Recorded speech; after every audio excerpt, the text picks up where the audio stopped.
Well, welcome. This is the 77th episode of Women on Wealth. I'm Jelena Ogilvy, and I am excited today. We're going to have an amazing conversation because I have with me Cayla Craft, who is a highly rated motivational speaker. She has over 10 years of experience as a women's coach and group facilitator. She works with thousands of women annually to amplify their financial earning power and empower them to become a better version of themselves. I love that description.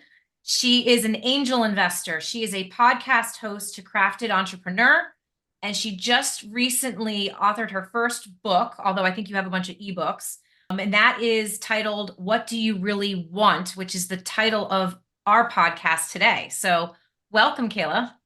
Yay, I am so excited to be here. Thanks for having me. No, not at all. So we've gotten to know each other a little bit, and I would love for you to first start with your background because you do have a unique background from what I understand. Really starting, you went basically from a nurse to a multimillionaire investor. So how did I you do know, right? that? Like, how did that happen? Well, I think it's important to go all the way back because then you'll understand why I am the way I am today. I was raised by a single mom, and my dad went to jail for the first time when I was 5 years old. He was a drug addict. And that really painted a lot of my childhood because he was in and out. And I remember just watching my mom struggle so much, not only financially, but just emotionally. Oh, And I remember deciding at 8 years old that I was going to have a steady job. My mom was a hairstylist, so it was very up and down, and nothing was secure. And I was wow. talking at 8 years old going, I'm going to have a steady job and I'm never going to have to depend on a man for anything. At 8 years old. Can you believe that? I mean, most kids are trying to figure out what candy to buy at like Rite Aid or Right. something. Right. Yeah. But I just, I had to grow up early because of the chaos that surrounded me. And so Yeah. I heard at 13 that there was a nursing shortage and that if you became a nurse, you would always have a job. So at 14 years old, I went into actually a special school. It was actually in the hood where I grew up, but they paid for everything for me to become a nurse. And it started at 14. So I was an ER charge nurse by the time I was 21. And I looked around, had the steady job, making more money than I'd ever made in my career, was already a leader, and had just gotten asked to start teaching at the college I went to. So it was like my life was it was amazing. I was then at 23 already making six figures as a nurse. Wow. And I looked around at my colleagues that were older than me. And I said, okay, all of these people look absolutely miserable. And by the way, I was crying myself to sleep every night. So Oh, I was already, stressed and kind of miserable because I'm the type of person that I like to see things through completion. And okay. so being in the ER, you never got to see what happened with these patients, No. you know? Yeah. And so it was legit killing me. The stress was having some health issues, and I found network marketing at 23 years old. And network marketing, for some of you guys that are listening, and you may have heard of it, but it's basically where, you build up a sales team and you sell products. The product I Okay. was selling was protein shakes and cleanses. And I built up a team eventually of over 90,000 people, sold over $500 million on my team, worth of protein shakes and cleanses. And you go, well, how'd you do that, Cayla? You were a nurse. Well, being a nurse actually helped me because it was in the health and wellness field. And so, I already had that kind of authority where people would say, oh, this must be healthy because Cayla's promoting it. And I thought it was great. So it kind of worked out. And I was just passionate. I was myself. This was back when people didn't know what personal branding was, you know, Hmm. and I didn't know I was building a personal brand for myself back in 2011. I was just posting. I remember the first time I actually posted about the cleanse, I said, this stuff is disgusting. I just threw it up, but I'm supposed to lose 9 pounds. So I'm going to keep drinking it. Oh my gosh. I was just that honest, right? And so people loved it. And then I eventually I lost 11 pounds, and people were like, "Oh my gosh, Cayla, like I'm buying it." It worked. It worked, but water weight, all the things. But it's Oh, okay. It worked. I helped a lot of people, and I found I love coaching. I love the business of social media after I figured it out. I remember I got my first lifestyle photo shoot in 2012, where so I was faking, being on my laptop and all the things people do now, like it's no big deal. But I was yeah. doing that back in 2012, and people would go, Cayla, what in the heck are you doing? Who do you think you are? I'm That's like, amazing. I'm building Cayla Craft. Like there's going to be something that comes out of this. People thought I was nuts, but eventually people paid me to tell them how I did it. And that was back in, 2016, started to just build out a coaching company, coaching brand, walked away completely from network marketing. And I said, okay, I'm making all this money. I really don't have anything to show for it. I need to start investing. Yeah. So I started to get educated. I also lost money because I trusted other people in the process of me making all this money in my 20s. I trusted other people more with my money than I did with. Oh, yeah. I made a lot of bad investments with financial advisors and things like that. So I was like, I need to get educated. Yeah. And so I did. And I started Wow. investing in real estate, started investing in certain startups. I have rules around that, but syndications and just some different things that we've been able to do. And so that's really how it happened was, Okay. one thing at a time. And like, I always tell people, I had no idea I was going to become who I Mhm. am today. Back then, all I wanted to do was make an extra $2,000 a month to stay at home more with my kids. Okay. I didn't even want to be a full-time stay-at-home mom. I just wanted to Yep. work. Yep. And then when that starts to happen, you go, oh, okay, well, what else is available to me?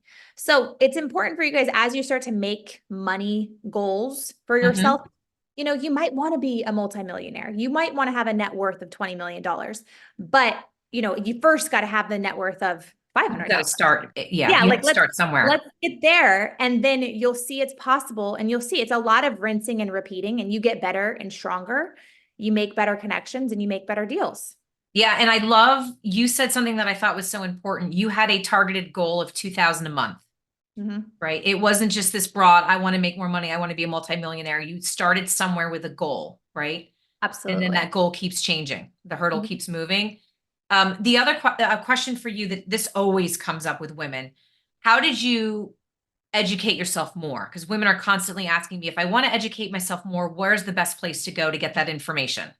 What's so great is that there's books, right? Back then, I don't even know if podcasts were happening back in 2012, but the first book I read in 2012 was Secrets of a Millionaire Mind by T. Harv Eker. Hmm.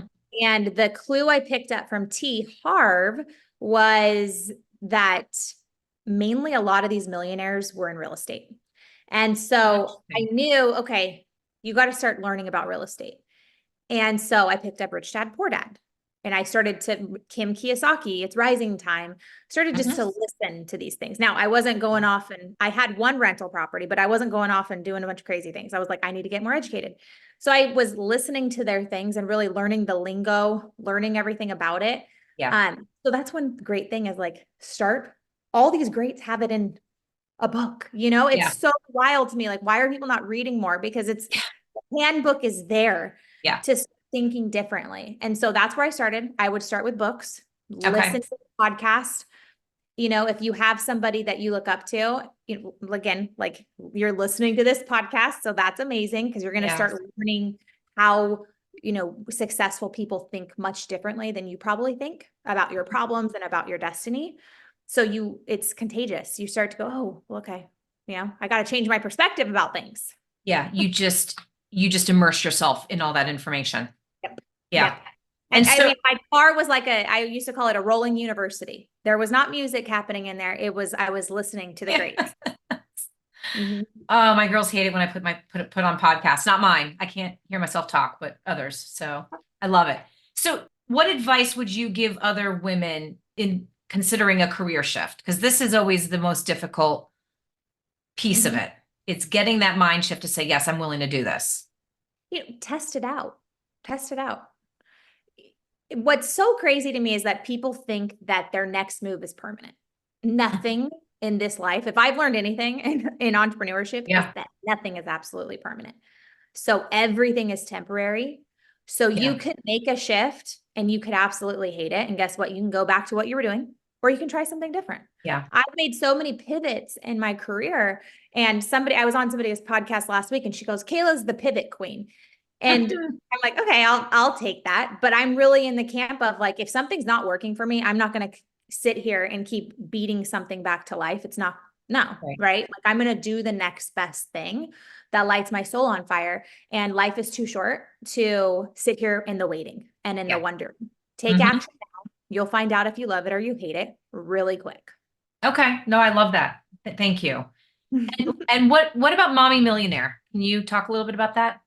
Yeah, wow. Mommy Millionaire. Seems like so long ago. The way that I came up with the name Mommy Millionaire is I was helping moms already in my network marketing career. And I thought, what are people Googling? Right. And I knew people were Googling like how to be a millionaire, like this was back in 2016. And I'm like, okay, well, what's the most shocking thing to put together? Like Mommy Millionaire. And I knew people would Google millionaire, So I Mhm. was like, I want to come up when people are Googling millionaire. I want to Yeah. be up there. So that's really how the name came up. People are like, did you get a download from God? I'm like, no, like No. I'm just very strategic. Like I'm always, Yeah. calculated in what I'm thinking and what I'm going to put out there. And so Yeah. that's why I chose Mommy Millionaire. And then I was like, well, I need to have a mission. And so I was like, well, Mommy Millionaire, we're going to help a million women make $1 million or more a year. Wow. And then I launched my podcast and we helped 1 million people that first year, unique listeners listen into the podcast. And so it's kind of been something hard to track because not everybody comes back and tells you, but Yeah. so many people have gone on to make 6 figures and 7 figures, 8 figures from listening to Mommy Millionaire. And I recently rebranded my show to Crafted Entrepreneur because we were talking a little bit before the show, but it's like, my kids don't call me mommy anymore. And it's just like I'm at a different stage of stuff right now. And so I was like, Yeah. I really want to talk to more Yeah. people, different people. And so I want to be talking to the moms and the dads and the people who aren't moms and dads and help them. So Yeah. Well, I think going back to what you originally said, it's your brand. It's all about you. yeah. So I love it. So talk a little bit about your coaching style and what it is you do with the entrepreneurs. Yeah. So I believe like the best coaches are the best facilitators. So I create the space for the clients to transform. And because it's not like I don't have to do the work for my clients to change their lives. They have to do the work, right? I can give them the best tools and a lot of the tools and stuff like people could again take the podcast and become millionaires. Like literally it is all there. How to brand yourself, how to do everything. Problem is most people won't take action on free information. They Hmm. just consume free. And so coaching really goes, okay, I paid for something, so I'm going to pay attention to this. And I'm also going to hold myself to a new standard because people don't like to get on calls with their coaches and have nothing to report, right? Like, Yes. oh, yeah, we were Yeah. supposed to do this, but I didn't. And it's like embarrassing. So there's that level of Hmm. accountability. But Yes. I try to be the best mirror for my clients. And when I teach other coaches how to be coaches, that's really what we should be doing is like, hey, you say you want to, have a net worth of $1 million by the time you're 35. Okay. But I see you do things that are going backwards from Right. that.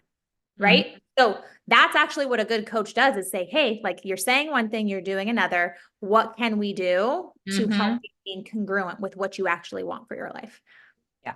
Who else in their life is telling them that? Their friends are saying, you're amazing. You're so cool. Their mom and dad are going, I'm so proud of Yeah. But like, there's really not anybody in their life, like being a truth teller and saying like, you got to do something different. Unless they're working with a financial advisor that's running a plan for them, that's noticing that their spending is not equal to their income. Yes. Yeah. I mean, but that's again, like you have to invest in that, right? You have to Yeah. have those people that, right? I call it your board of advisors, right? Yes. So we all need a board of advisors to help us from sabotaging our Yeah. dreams.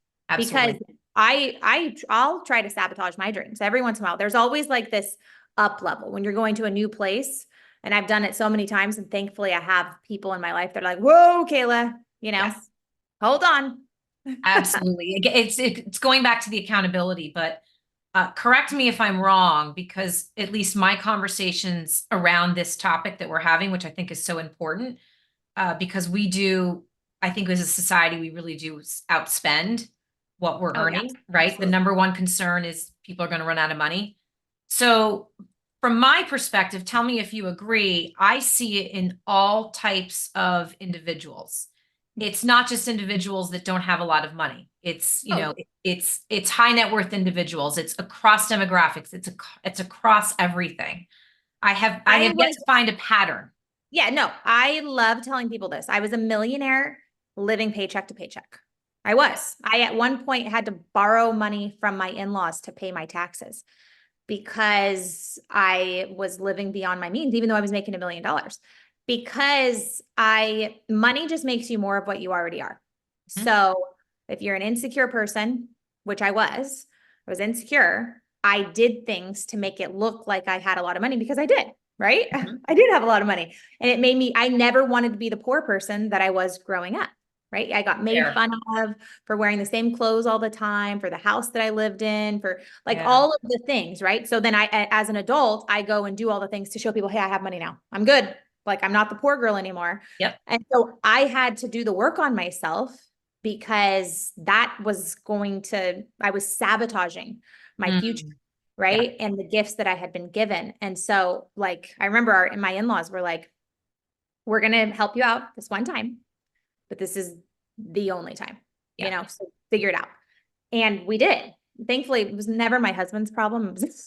It was the problem in the relationship. So it was like I came alongside and then I was Mhm. like, okay, all of the education I've got now, let's go do Yeah. something with all of Yeah. these things. We made a course correction, thank God. But I'm really thankful for all the mistakes I made. I know that's crazy to say. Like I'm thankful for all the mistakes that I made because now I teach them to people. Yes. Like, don't do that. Like I have a rule. I drive a nice car now. I live in a nice house, but like there's also rules around what I can spend, Yes. Absolutely. And I love that story because so many times individuals won't take ownership of it. Mhm. There's always some excuse. And so I think that this is an important topic. So I'm glad you shared that. Thank you. Of course. And here's something I want to point out right there is accept reality. Mhm. Accept reality. Most people, they hear from other entrepreneurs that you got to be a little delusional to make your dreams happen. And you do. You do need to be completely optimistic and dream very big, but also you need to accept the reality that you're in right now. Right. Mhm. And the Yes. moment you accept your reality is the moment you can change it. So you go, okay, I don't like the fact that I'm in debt right now. I don't like the fact that Mhm. I can't pay my bills on time right now. I'm going to accept that I made the choices that got me in this position right here. And now I need to do something different. Need to make more money or I need to decrease my expenses. Yeah. I love it. Thank you. And thank you for sharing that story. So you're kind of going down this road. So let's continue. But what do you think are some practical steps that women can start to take to build and preserve wealth? Well, number one, get educated, right? Hmm. Number two, surround yourself with wealthy people. Hmm. Okay. That'll be the biggest needle mover for you because one of the things I know about successful people and not just wealthy people, but successful people who have really made something. They weren't just handed money because there's a difference. Yeah. They love to teach people. They're not Okay. trying to hold it in. Yeah. It's like, I have several friends that are billionaires and I'm like, why do you keep coming to these events? Like, why are you going to dinner with me? Like, I don't get it. Like, I don't feel like I have much to give in this. They're like, I want to teach you. Yeah. Okay. Like, I That's love that. amazing. Like Yeah. that is amazing. But like truly like successful people, they're fulfilled when they're giving back. So they're not trying to gatekeep the information on how they got rich. They're really not. They're going to tell you exactly what you need to do, you know? Yeah. And I remember I went to dinner just several months ago, probably like 6 months ago. I went through some major hard times in my business, like big betrayal. Like I won't go into the whole story, but I was sitting at dinner across from my billionaire friend. She's in real estate. And I'm crying to her. And we're like in a public place. I'm like, I just can't believe, like, why is this happening to me? Like, I should have known better. And she's like, stop crying. Like, what are you crying about right now? She's like, this right here is strengthening you to go Mm. and be stronger in Yeah. business right now. Like, this problem is nothing compared to the problems that are going to come in the next couple of years as you do X, Y, and Z. Because like, she knows my goals. She was so, buckle up, Buttercup. And I was like, Yeah. what? She's like, you have your health, your kids are thriving, your marriage is thriving. Yeah. Why are you sitting across from me crying right now? And I'm like, okay. let's go. And in that moment, I just go, okay, yeah, that's in order to get to on the other side, right? I've got to think differently. Just like I had to from 6 figures to 7 figures, I had to think differently. To Yes. 7 figures to 8 figures, I've got to think differently. You know, Mm. like there's all these things. So anyways, it's exciting. I think that's, and if people are going, well, I can't go to dinner with a billionaire. These people have books again. They're guests on podcasts and also pay to get into the rooms.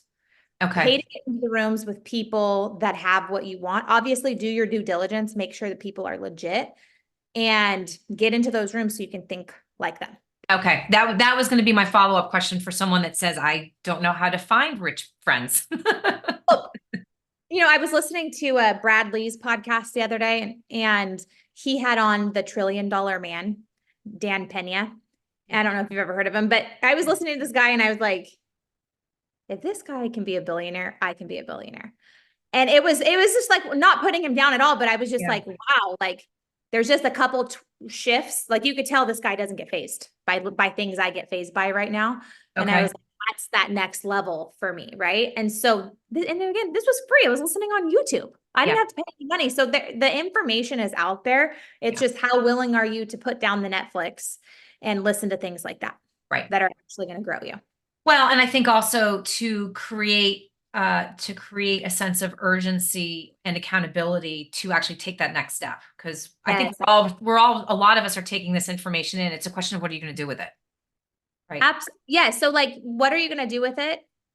I would say, start with the thing that you are the most passionate about. And I know that sounds crazy when it comes to investing, but what I learned is I do not invest in things I don't understand Love it. anymore. Yeah. Because if I can't explain it to somebody what I just invested in, then how likely is it to be successful in the marketplace? Right. So for you, that's real estate. Well, like the way I lost a lot of money in the beginning was I invested in oil. Okay. And it was not like just oil. It was like logistics of oil. And I was like, what? How's this working out? Yeah. Anyway, I lost several hundreds of thousands of dollars in that. And now I still invest in oil, but I do some mineral rights. I do some different things that I can really understand. So I'm very diversified in my portfolio. Okay. I do have a lot in real estate, but we do some other things as well. But you're not diversified just within real estate. No. Got I it. have all different things in my portfolio. Okay. But inside of real estate, the only type of real estate I do is Class B multifamily. Okay. And because it's what I know, it's what I understand. And people said get into commercial. I'm like, I don't understand it, and I might one day want to understand it, but right now I understand this. Like I grew up renting. I understand the Class B mindset Yeah. of renting, and I know how to market those properties. I can win with those properties. I think that makes a ton of sense. And then your investment outside of real estate, I'm assuming it's just areas that you learned to understand. And by being in the right rooms with people who are really successful, Yeah. who either own those companies or are invested in different things, and I would pick their brain about it and I'd be like, okay, how does this work? Yeah. Like one of the things that we invest in, we have a private syndication doing invoice factoring. Yeah. What the heck is invoice factoring? Well, one of our friends who was almost a billionaire, he's in invoice factoring. And so I would just call him up all the time. And I'm like, okay, explain to me this again. Like, how does this work? Da, da, da, da. And again, he's like, here it is. Da, da, da, da. Wow. And so what happens is when you work with somebody or you learn from somebody who really knows what they're talking about, they shortcut the process for you. Mm-hmm. So what might have took me years to understand, and also I might have lost a lot of money, they're able to go, hey, here's 10 things you don't do when it comes to invoice factoring. Here are the things you need to do. Okay. Yeah. And then we go and do that. So my husband's like super deep into invoice factoring, but Oh my gosh. yeah, I think you're more of the master student. oh, I like that. I am. You know what? I am. Leaders are learners, and so I'm always trying to learn things. And but again, like I did some AI stuff that was just like lost a lot of money in that too. But I was a student in AI. But I love this. So you're willing to talk about the mistakes, right? And I have to be, because one of the things is like I'm very committed to this because Foolish people learn from their own mistakes. Hi, me. Okay. Really learned a lot from my own mistakes. Wise people learn from other people's mistakes. And I believe people listening into this podcast right now, they're on their journey to wise, right? They want to be wise. And so of course, I'm going to spill all of the mistakes to save them from the harm that Got it. the mistakes have done to me, you know? I love it. I love it. Thank you. And I've been dying to ask you this question, but you have over 1 million podcast downloads and a huge social media following. Where did I follow it somewhere? You have, I think, 120,000 followers. Do I have that right? Yeah, a little bit over. Yeah. Yeah, I think that number's a little stale. So, what strategies have you found that are the most effective in how you built and engaged your audience? Asking Yeah. for a friend. Yeah, no, I think, yeah. I will, again, this is something that I will spill all the tea on as well. And I talk about it a lot on my podcast, but being willing to share both sides is really important. So like you said, like, thank you for talking about the mistakes. It's like, yeah, it will be the first one to say I've messed up and I did something stupid and I have done so many things wrong. And I've just always been honest about that on social. It's like, dude, I screwed up. Like I just hung up on this person. I will share the things that people won't because I know I'm not perfect and I'm Yeah. not on a quest to be perfect because that's impossible. And so my goal is I want to help at least one person a day by sharing my story, and my story is always evolving, always changing. And that's my biggest thing. I know my mission, I wasn't on a mission to impact like, millions of people on my social media. I just said like one person shows up and like, if it helps them be more successful, then I won. And that's kind of how I look at it. So we got to share the good, the bad, and the ugly. Which is so unique still with social media because we all want just to show our perfect lives, right? Yeah. And it's so not relatable. It's Yeah. that like, think like that might have worked a long time ago, but right now in the landscape of things, like if the raw stuff is actually what people are craving because like they really are. And I don't share everything on social media. Like there are like 99% of my life is not on social media, but I am willing to share certain things, Yeah. and those are the things that are really, will change for people, Okay. in their financial landscape, I hope, Yeah. Yeah, exactly. And so your book that was just launched, right? What do you really want? The book offers, I think, 7 thought-provoking questions to unlock, you call it the new paradigm, right? For achieving your desired life. So what can you share with us about that? So part 1 isn't what you think because people will think, oh, well, the book's called What Do You Really Want? So we probably start with part 1. That's actually step 6. The first question you got to ask yourself is what's not working for you in your life right now? Okay. And most of us don't give ourselves the space to ask that question. It's usually when crap hits the fan, we're asking, okay, what's not working anymore? Like I'm done. It's like when you hit your rock bottom. But if we could be in the process of constantly evaluating our lives and saying, it's not working for me, I call it in the book, I say ruthlessly edit your story. That's how you actually start living out the life that you truly want. You've got to be ruthless and saying, no, like I'm not available for toxic friendships anymore. I'm not available for a marriage that is, lifeless. Like I'm not available for kids talking back to me. I'm not available for a lot of the stuff that I've been putting up with. Then you say, okay, this isn't working for me.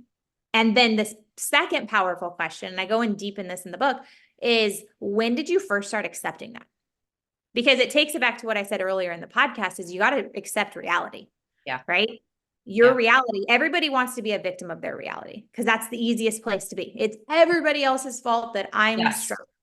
Yeah. And you have no power in that equation. So when you start going, actually, it's the only person responsible for my struggle right now is me because I chose this. And in saying I chose this, I can choose something different. Which is probably one of the hardest pieces for people to do. Yeah. Okay. There's a lot of benefits to being a victim. People feel sorry for you when you're in victim mode. And so you get to waddle there. Like, it's like, but I'm allergic to victim mode. I hired my first coach like years ago and I had already made $1 million. I was successful, I thought. And he goes, wow, I don't know if I've ever heard a bigger victim than you. And I was like, wait, what? Wow. And like I had said some things, that That were, you didn't realize you were saying that he picked up on? yeah, like I was complaining about my marriage. I was complaining about my relationship with my mom and like people on my team. And he was like, whoa. And I was, oh my gosh. And in that moment, I was like, okay, like even successful people can fall into victim mode, Sure. right? Oh, And sure. so I just always want to come from that place of like winners choose something different. Hmm. If Yeah. you're in a game, and we both have athletes, so we get this, right? Hmm. But, I always taught my son that you've got to have a short-term memory, like have the memory of a goldfish when you're out there. Made a mistake on that last shift, Get over forget it. it, because it's always the next shift. Yeah. And we need to be more like that in our lives. Like have the memory of a goldfish, because making that mistake, messing up, choosing the wrong decision yesterday, Hmm. it doesn't matter today. You got to choose the best decision today to move forward for your life. Yeah. And it's so funny because the example that you're talking about right now with your son, he's a hockey player, right? Yeah. Is this the hockey player? We were talking about this earlier, but again, all of this we see so often in adults, right? Mhm. And so again, it's just going back to having these conversations when, they seem like silly conversations when they're younger, but this can create a larger problem when people are older. So, Oh, absolutely. That's why I'm always like, okay, if he doesn't go pro, whatever, he will have the mindset. Like he's going to be successful. Like I'm not going to have to worry about him because he has this champion mindset yeah. where it's so like, you know, it's going to help him. He wants to be a real estate developer one day, after he goes pro. And I'm like, okay, cool. But He's it's got a like, plan. right. Like, but it's like these things in his mind, like he's going to learn how life isn't about not having hurdles. Yeah. It's about learning how to jump over the hurdles. Yeah, absolutely. So last question, kind of circling back to you were able to track the success that you had. Do you have any success stories that you can share with the audience? Of my other clients, Yes, stuff like that. Oh yeah. And I have a ton of those in the book too. I'm But sure you do. I I would say one of my favorite stories is actually, it was a client that she almost didn't hire me because she saw on social media that I was friends with somebody she didn't like. Like it was like a picture type of thing. Like I didn't even barely know the person. And she almost goes, I'm not, I don't know. How close are you to this person? I'm like, oh my gosh, if you're 16, you're gonna hire me over this, then bye, And she ended up hiring me. So we kind of like started off on that foot. And she was making like around $30,000 a month. And she came to work with me, and there was like a lot of resistance. Like she didn't want to go through take 7 that I talk about in the book. She Yep. was like, just tell me the strategy, Cayla. So I'm Yeah. going to tell you the strategy, but this is, you gotta go through Got to this. follow the steps. We got to go backwards in order to go forwards. And she finally was willing to do the work and go through take 7. And that very next month, she made $120,000 in a month for her first time ever. A year later, we're still working together. A year later, she quantum leaps to have her first $500,000 a month. Wow. She's on track this year to be an 8-figure company. And it's not because, I mean, yes, we have really great strategy, but it is because she works on her mindset like a full-time job. I mean, she is Wow. constantly auditing the thoughts, and we're constantly, talking through, okay, hey, how do we shift perspective here really Yeah. quick? And that's like a really powerful place, is like when Yes. you have a mentor, like she would have been successful without me. She was already successful making $30,000 a month. Right. But when you have somebody in your corner that's constantly like calling you out Yeah. on the stuff you're saying, you're able to just move through things so much quicker than if you were on your own. Yeah. And so that's really that power of mentorship. Got it. So really it's the mindset. Oh, it's all mindset. It's Yeah. all mindset. Yeah. How Oh, quickly can you move through the problems you're having in your business? okay. No, I love it. Thank you. And then I cheated. I do have one more question. I want to end with your book. Who would you say the book is targeting? Everybody asks this question. This is the hardest question for me because I'm like, everybody. I But know. I would say, like, if you are somebody that's committed to having your best life, you're committed to growth, you want to live and be on your deathbed and say, I have zero regrets. that's who this book is for, I love because it. Yeah. it's going to cause you to live your life on purpose every single Okay. day. Okay. I love that. Thank you. So where can people find you? I know that we can find you in a number of areas. And Yeah, I so should have mentioned too, by the way, in the introduction that you have been featured in a lot of places such as CBS, Fox. So congratulations. Is that all on the book or was that prior? I've had that for years, actually. Yeah, Okay. I didn't really get a lot with the book, but Well, it's um, new, so yeah, we're still out there pushing it. I'm on this podcast. I'm yeah. excited. I would say the best place to find me is the Crafted Entrepreneur Show, because they're listening into your podcast. They'll probably like mine. So it's Crafted Entrepreneur, the Yep. Cayla Craft. You can find me on all social media channels, Cayla.craft, Cayla.craft. And every platform is different. So that's one thing, a little nugget I can leave with everybody as we end is treat every platform differently. Mm. And if you're just getting started, like really go hard on one platform and learn it, own it, then you can move on to the next one. But I treat every platform differently. And I think it's really cool because you get something different on every platform. Oh, I think that's so interesting and a good way to end because there are so many services today that just want to easily push everything that you have to everything. And Mhm. so you're suggesting something a little bit different, maybe. Well, yeah, because the only people that works for is celebrities. That's strategy. Yeah. Really. I mean, if you're brand new and you're just trying to create your brand, Hmm. you've gotta go long and hard on one platform, Okay. the other one and do a different strategy, because and I talk about this on my podcast a ton, and I give you how to work every platform differently. Yeah. Um, but if you work the strategies on every platform, you can win. Got it. Okay. Thank you so much for that and for all of the insight. You have such an incredible story. So congratulations. And I just again I love your honesty, but that's clearly what is helping you and your success.